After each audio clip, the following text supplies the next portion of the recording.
So my daughter's in college now. I woke up this morning with that idea percolating around in my head, and it drove me up out of bed. This is a big change in your life, big time in your life.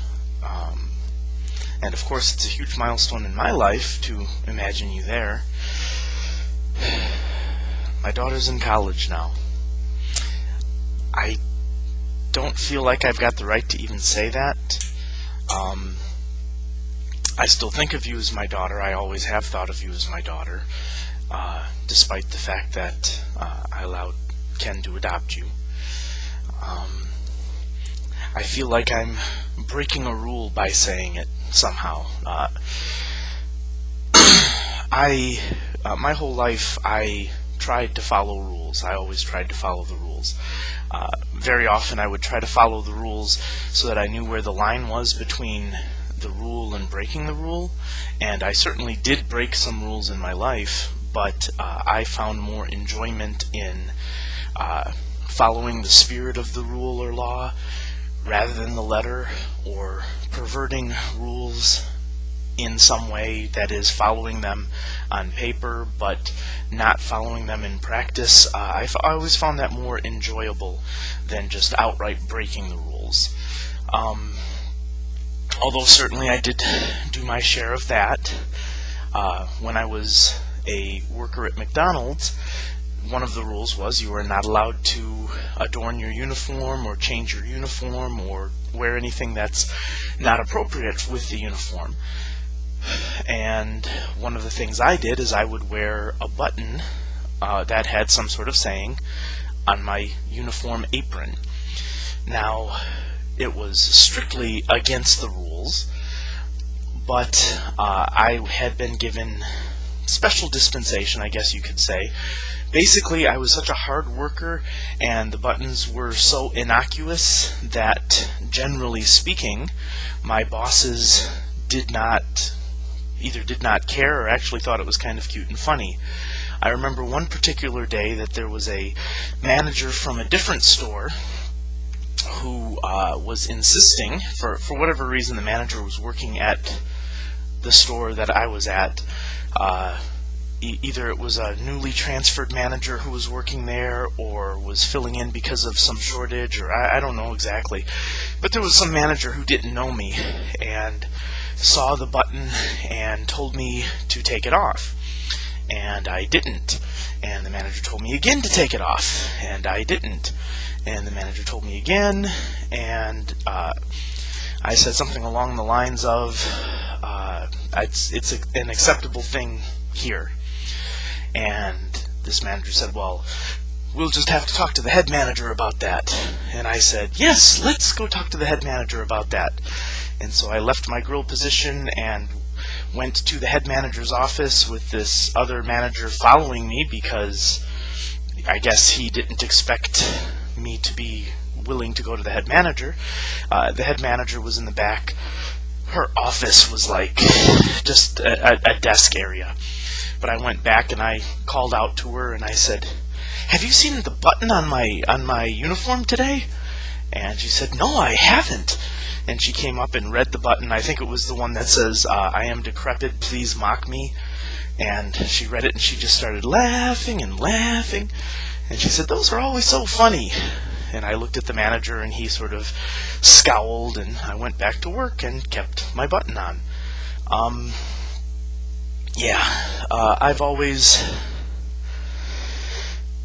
a little bit out of breath. Let me see if I can pan back while we're doing this. Let's see. Zoom back. Whoa, way too much back. First thing in the morning, don't want to look at my ugly mug. I don't want to look at my ugly mug. I've changed my computer room around a little bit. I decided that I wasn't getting enough exercise and I was spending too much time on computer, which are both probably actual facts.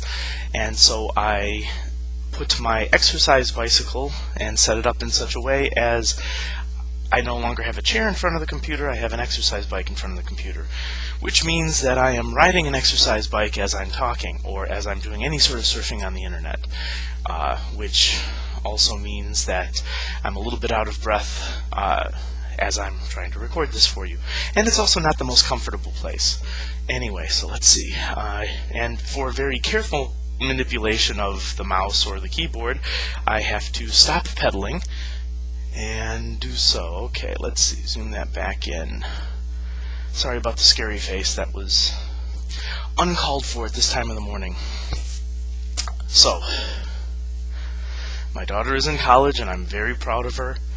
I'm recording after it's been a little while for a number of reasons. We won't worry about those. What you see here in front of you is an advertisement for a rival school. And this rival school is apparently banking on the idea that their teachers are good looking, and so they put the photo of every teacher they have at their school into an advertisement, which was taped to my door. It's a flyer that went out. So I have this listing of 27 teachers. I have their full names. I have the college that they graduated from, and I have their major, what their degree is in. And part of me feels like a stalker as a result of it, and part of me is just overwhelmingly amused that I've just been given this much information about foreigners in this area. I'm thinking of turning it into a foreigner bingo card, sort of like car bingo.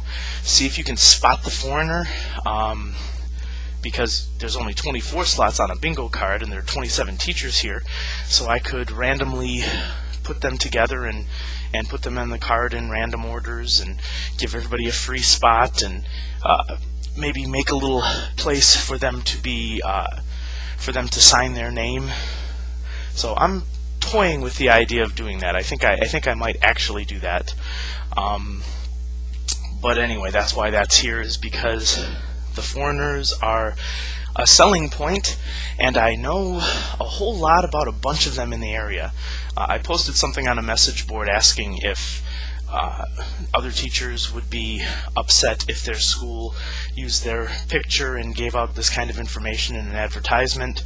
I certainly would be upset if that happened. But then again, I'm not especially good looking, so maybe, if I looked like Brad Pitt, I wouldn't mind if my picture appeared everywhere. And I guess that dates me, because the people that I talk about as being very attractive are Brad Pitt and Angelina Jolie and Minnie Driver and a lot of Orlando Bloom. And that's no longer the case. I guess, what is it, Shia LaBeouf, or whatever the heck his name is.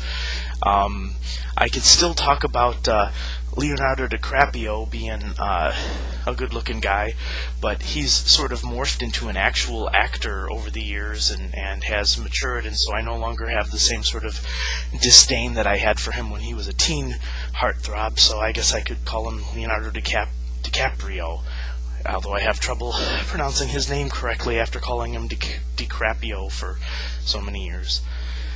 Anyway, I'm noticing that my time is running down, so I think I'm going to have to stop this, post it, and start another one. I don't know if you are en route to Kettering, or if you are already settled into the dorms there, or if I don't know exactly what you're doing or how you're doing it, but I'm excited for you, and I would love to hear about anything or everything that's going on. I don't know if you have to go to the computer lab, or if you have a computer in your dorm room, or what's going on, but I'd love to know anything you care to share with me. Pictures of your dorm room, information about the classes you're taking, what you ate in the cafeteria, everything, anything. I love you, Cheyenne. My daughter's in college, and I'm very proud of her.